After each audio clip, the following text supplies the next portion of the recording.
Hey, welcome everyone. It's the third week of Marketing Clinic with Julian and Judith. We have Judith in the house, and previously we have looked at know your costs. We looked at, in the second week, we looked at your profit reality check, and today we're going to consider cost price breakdown. We'll see the basic and the profit driven price breakdown. And you know how we roll is going to be interview style for this money foundation so we can drive it home with you. So Judith, can you say hello to our audience? Hi, it's good to be here, Julian. All right, thank you everyone. Just for the sake of my very visual people, we have few questions on the slide, and you can see the beautiful profit coach here looking at us. She's ready to share what she knows with us. Like I mentioned, question and answer, practical responses from Judith. So let's dive straight into this, and we're going to start from the basics. What is the real purpose of pricing in a business? It's simply to bring in money into your business. Your price is meant to fund your business. Is that straightforward? So if your pricing is correct, your business should be able to operate and sustain itself from the revenue you generate, not depending on loans or grants or maybe funding, outside funding. If you price correctly, your business should fund itself with the revenue it generates through sales. Beautiful. So like you said, it sounds straightforward. And so where are most businesses getting it wrong? Okay, so I will say we get it wrong. Let's use we are all small businesses. We get it wrong from our pricing, right? We basically, when we want to cost our products, if you ask most small businesses, I did it also back then. What we do is we just capture the very major cost. If you are a manufacturing business, that will be the cost of raw material, the cost of packaging, the cost of labor, and we add a profit margin to it, and we get our prices. On the other hand, what some other businesses did was copy what other people were doing, not minding what actually went into producing what they sell or the services they render. For service-based businesses, it is also easy for them. Julian, you were in their shoes before, when you think you really do not have cost, and so you just slap a price on whatever service you are offering and think they are all profit. So that is where we get it wrong. For service-based business, I repeat, thinking you really do not have cost. While other product-based businesses, they can copying from your competitors or just what is the market kind of market trend. While on the other hand, the third group of people, they just took what seems to be the 3 or 4 major costs, put a profit margin to it, and we say that's our selling price. That's where the problem comes from. All right. I know that when we're having this conversation, you said most businesses, whether small, macro, big, fall into these categories, and you called it incomplete pricing. Yes or yes, you called it, you said the pricing is incomplete. And I would like to ask you, what do you mean? How is it incomplete? Okay, so it's incomplete because we totally ignored the realities of running our businesses, right? Now, when we make sales or we generate revenue through sales, when this money comes in, part of that money that comes in, you take part of it to still restock your raw materials because you produce again. The same Yeah. thing you restock for packaging. You pay salaries from maybe what you got from that portion of labor, right? But there Yeah. are other expenses that will show up. Let me give you a simple example. In Nigeria, where prices of goods go up every time, if you go back to the market, prices must have increased. Where Definitely. will you um where will you make up for that price increase, right? Yeah. Mm-hmm. When I was running my block making business, sometimes after producing, I've spent money on each block. So Yeah. after producing, those blocks are bad. I can't even sell them. And it's just gone like that. But what happens is somehow we'll pay for that defective goods or defected goods. Where do I pay this money from? Sometimes we are trying to, let's say you are into skincare manufacturing, just trying to take 5 liters of a particular oil and it spills. That wastage, you will restock it. It's wasted because you can't take that oil that is on the floor. You see that wastage. Where do you get that money from? For a business that is into that's food business, you were supposed to cook a bucket, 20-liter bucket of rice, but you have to add excess because you are considering the parts that will get burnt. When all of this are happening, even some people, some businesses, they have issues with pilfering and theft. When all these things are happening, where do you take that money from? Considering the fact that you did not even factor it into your pricing. Do you understand? That's what I mean by Yes. saying it's incomplete. It's incomplete when we do such. So we are not considering our own very reality when we are pricing our product. So from what you've explained, at the end of the day, profit becomes like what you now fall back on is all these things that you listed, because they are likely to happen in businesses, and when they happen, it means you are going to draw from what is supposed to be your profit to make up for this. Is that what you're saying? Exactly. Fabulous. Thumbs up. Yes. Like you see me, I'm giving you thumbs up.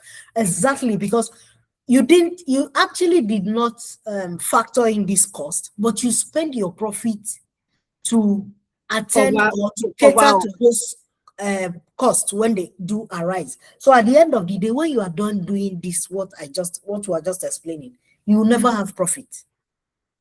Mm.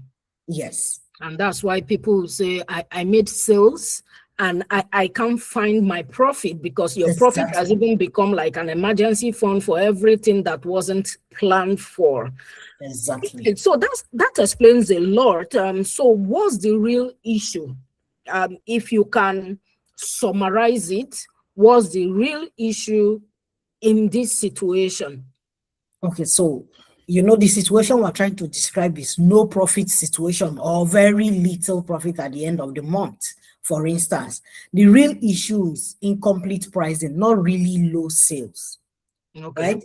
Business owners paying for real cost that they did not consider during their pricing with the profits they actually added, right? Okay. Now, this is the major reason we can't see profit at the end of the month, because I don't know how else to say, but let me put it this way now. I did not factor in that there will be spillage. I didn't factor in there will be theft. I didn't factor in that there will be increase in the prices of raw materials and packages when I go back to restock. But when these things does happen, when there's increase, I'm going to spend from my profit. So we're using our profit to To cater run the to, business. thank you, those expenses we did not factor in. The profit now begins to cater to them and not doing important things. There are major things your profit should be doing. It shouldn't be all these small things. All these small costs should be factored in into your pricing so that you will have profit at the end of the month. Wow, wow. I believe our listeners are learning, and please would like you to leave comments, leave questions, suggestions. What are other things that you would like us to talk about? If you're struggling with costing your product, pricing, and whatever we're discussing here, because Judith is majored on manufacturing businesses, light manufacturers, you are likely not to hear anything around services. But that shouldn't stop you, because she had helped me with my costing and pricing for my service-based business, and she can as well help you. So we would like to know in the comment. Just drop if you are a service-based business, you are a product-based business, even if you are into network marketing, leave a comment. We would like to know what you are taking from here. So, Judith, we have talked about incomplete pricing. We have talked about a few things. Now, as a profit coach, what's the better approach to costing and pricing our products or services? Okay, I actually did create one, and I call it the profit-driven pricing method. Okay. Profit-driven, like profit is top of mind. Profit is not what we consider after we have done everything. No, we do this pricing method or approach with profit in mind, right? So instead of just adding margin to whatever we come up with, we put into consideration how we run our businesses, individual businesses. Because for the fact that we are both manufacturing, let's say, cream, or let's say skincare, does not mean we do exact same thing. No. Yeah. So it's a method, it's a system that I created. If you will allow me, I can walk us through the structure. You know, you're a graphical person, like you usually say. Yes, I'm super visual, and I know that there are millions of people, business owners like me. So feel free, you can share your screen. Let me stop sharing so you can share yours. So you walk us through it. I've stopped sharing mine. Okay, I'm on it. Just give me a little time. Okay. So while Judith is trying to share her screen, if you are coming across Judith and Julian or Marketing Clinic for the first time, I encourage you to subscribe. There are many more sessions that are coming. The Marketing Clinic is a diagnostic program for business owners to identify the gaps in their marketing, in their money, and in their digital marketing efforts. And we started out with the Money Foundation. We have recorded some sessions before this, 2 sessions actually. I encourage you to watch them and also check the description to this video so you can see other links that will lead you to other videos we have shared. All right, Judith. Can you see my screen now? Yes, I can. I Okay. can. Okay, so I'll use this simple illustration to tell us what I meant. Now, you know, I said earlier the incomplete one we're doing, or what most of us did, what I did back then. If you look at this, let's say this is a skincare product. If you look at it, I just took the cost of raw material, of packaging, labor, and I added a profit margin. You can see it here. That's what is to your right now. So for the cost of raw material is 3,240. In addition to cost of packaging, 1,460. Cost of labor, 450, and this business owner just added a profit margin of 950, and that brings the selling price to 6,100. So let's call this the basic, the normal, or let's call the basic thing most business owners do. Now, if you can see this screen, I call this the profit driven, right? Yeah. If you look at the items in black, it's still the same. Yes, the same costs of raw material, packaging, the same amount, and labor.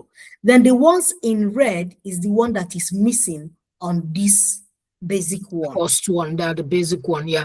Yeah, thank you very much. And what are these ones in red? So let me take time to explain that. Cost of other materials. I give you an example. When I was making building blocks, of course, you know that my sand, aggregate, cement, they are the major cost of raw material. They are the major raw materials. But I actually spend fuel to water my blocks and to do production. So you see, fuel is kind of a consumable that I spend money on, even water, right? Yeah. Let me give you another example. A tailor, a fashion designer, like we normally call them, you buy fabrics and other sewing materials like zip and gum stain and all of that. But most times you use this brown paper. It's not part of the fabric, but you consume it while you are producing or while you're sewing. So you Yeah. see that brown paper is a consumable. So many business owners don't remember to add all of this. Okay. So you've started losing money from the way you actually priced your product. So that's why I call them cost of other materials. Gather them. Let me use another example. You see your equipment.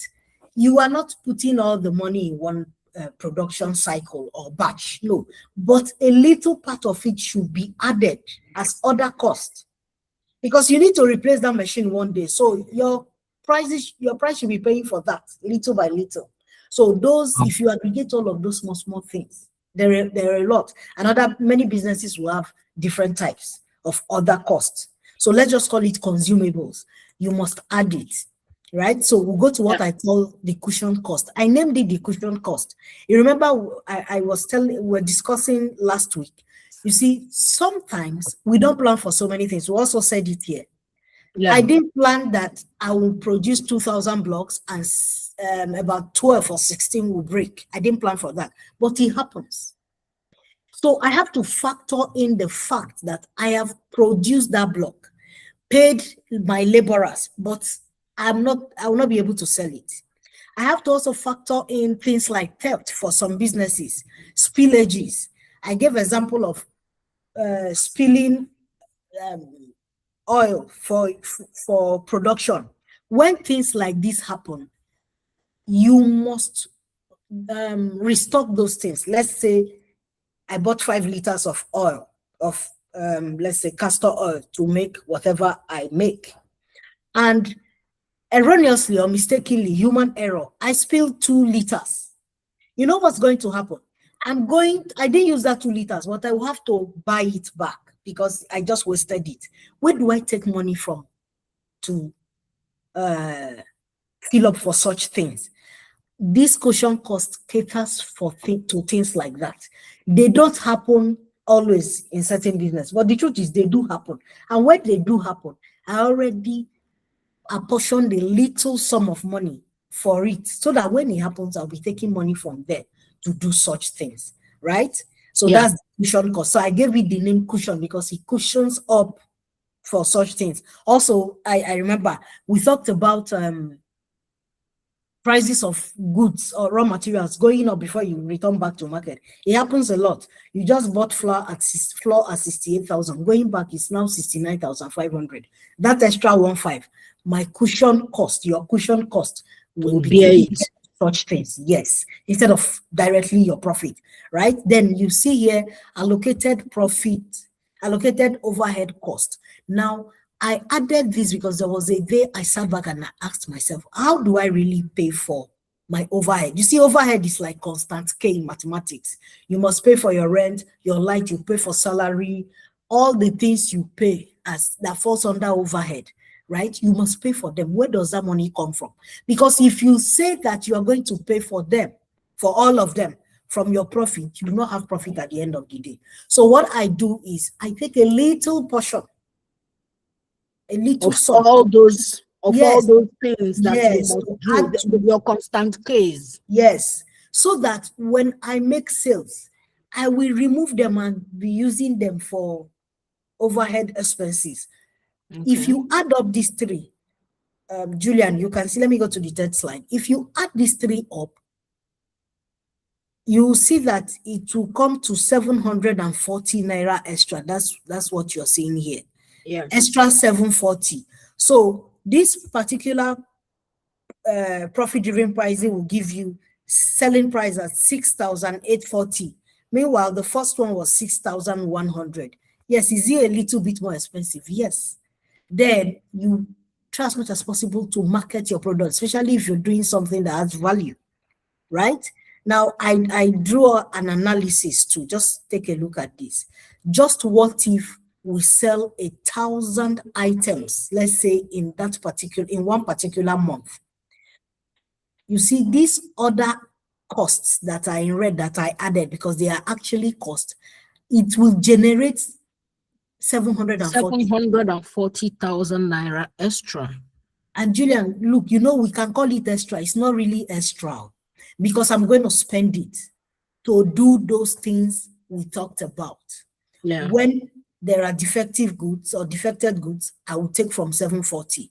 When there is theft, when there is increase in the prices of my raw materials, I will take from here, right? When I need to pay for everything overhead, I will take from here. So you can save your profit. Thank you. So it's this 740 will protect your profit, so that you use your profit for important things, not everyday operational things. This way you will see profit, right? I think I'll stop here, Julian. Over to you. Thank you very much. So when you include these three costs, let me mention them at least. Let me start learning the cost of other materials, your cushion cost, and allocated overhead cost. When you successfully add this to the other costs, raw material, packaging, labor, then you are successfully protecting profit, and you can plow back your profit into your business. Thank you very much, Judith. One quick question. Now, we are all not like you. I'm graphics, I am design, I am marketing, digital marketing. I'm not like you. So for someone that needs this, what you have done, I want to move from basic costing and pricing to profit-driven costing and pricing. How do we reach you? Do you have do you want to give us your number, or you have like a wait list that people can join, or you have a seller? I just want you to give us a direct answer, because I believe strongly that someone that is watching this right now needs this to protect his or her profit as a business owner, not just in Nigeria, somewhere in Africa, Ghana, Cameroon, Kenya. They need this. How do they access you? Oh, okay. Thank you very much. I will give you the link so that interested business owners can join the wait list. And I will notify them. The wait list is on WhatsApp. So I will notify them when the next class opens. It's actually called Accurate Costing and Profitable Pricing, right? Okay. So by the 3rd or 4th week of May, that class will be open. It's a one-on-one class. It's not a group thing. It's a one-on-one, because it's comprehensive. There's a lot of back and forth. So I will give you the link to the wait list, so that is where they will get all the necessary information. All right. The full details for the class. Thank you very much for asking. So if you're watching and you need to move from basic costing and pricing to, in fact, she said accurate costing and pricing. Accurate costing and profitable pricing. I will leave the link in the description. Please look for it and join. So my next question will be, and let me say it again, Judith, thank you for this breakdown that you just showed us. What difference in practical business terms, what difference does this make in business? Okay, so it makes a huge difference. Now when you make a sale, let's just use just one. When you make a sale, you are sure that your direct cost is covered, your overhead costs are already accounted for, your unexpected expenses, you see all those ones I mentioned that the cushion cost covered, you have planned for it. So which means your profit remains intact. That's the difference that it makes. You see, we said profit driven, because it's your profit that gives you that provides all of those things we are dreaming in our business, not loans. So it keeps your profit intact. That's the big difference that it makes. All right. So your profit is no longer for you to fix problems. You keep Yeah. your profit to expand. You keep your profit, plow it back into the business. If you want to buy machines, whatever it is you want to do. I'm now speaking like Judith. Your profit is for growth, actually. Am I right or right? You I are right. love asking. You are right and right. I'm right and right. All right. So can you expand? You just talked about expansion. So can you expand on this thing? What should profit actually do for your business? Just list them out for us, because I know that one of the things your profit is not for is your profit is not for your pocket. So please help us list out what we can do with our profit. Okay, thank you very much. This question is actually very necessary. I remember I said earlier, your profit is not for plugging all this little operational thing. Your profit is actually meant for, number one, when you need to expand your and grow your business as demand increases, right? Yeah. Like when I was making blog, I started with I think 400 blocks, but as demand increased, I started expanding. So your profit is for expanding and growing your business as demand grows, right? Okay. Two, Yeah. upgrading your assets and equipment. For instance, you were using one small 5-liter milling machine. Now you need a 20-liter milling machine. Your profit should be helping to do such, where you need to upgrade your assets and equipment. Three, your profit should be handling emergencies. Now, let me give you a good example. You just wake up one beautiful Tuesday morning and your machine breaks down and you need to produce. What you are supposed to do is go to your profit account, take your profits. You have maybe 2 or 3 choices to make. Either buy a new machine or rent a new one and take the spoilt one for repairs. Fly in somebody to come repair those machines. That's what you use your profits to do. Handling major emergencies like breakdown and upgrade, like you want to scale up things. Another one is taking advantage of bulk opportunities. For instance, you may not have grown, like you're not so big, but you have money, you have stash of money somewhere. When bulk order comes in, and it does happen at times, somebody just say, oh no, I need you to produce like 5,000 of the items you're producing. Not like you have regular customers that buy, but this person just wants to buy up the 5,000. So for such bulk opportunities, you take from your profit, right? Your profit is also meant to absorb that huge economic inflation. Just like you see the war in the Middle East, prices of everything have skyrocketed. You see that level of inflation, your profit should be your shock absorber, right? You should be taking from your profit to cover up while you are making plans to either review your price upward or look for where to cut costs. Your profit should take that shock, right? So these are the few, I think I've mentioned about 5. These are the things your profit should be doing, not constantly plugging operational leaks every day. If you keep doing those small things, you won't have profit. And if your profit is protected, if you're profit driven, like we mentioned earlier, and your profit is protected, the truth is you will have enough profit to do things, not looking for loan. Like I think I said it in one of the interviews. Many people, many business owners are busier writing for grants and loans than they are running their operations. It's because you lack profit. If your sales is generating a profit that is protected, you won't keep running up and down looking for loans. Not like you won't inject funds when it's necessary, but that should not be your duty, looking for money every time. Your duty is not to look for money every time. Every sale should help you generate profit that you will plow back in the business. Thank you very much, Judith, for this reminder. So what happens if a business owner listens to this and doesn't adjust its pricing this way? What do you think will happen to the person and the business? Julian, I think you just wanted to ask. It's very simple. You keep doing what you're doing, keep struggling. That's what it is. Because you will just be using that your little profit to be plugging all those leaks. That is spending on the things when you did not factor into your pricing. So your profit will keep disappearing every single time.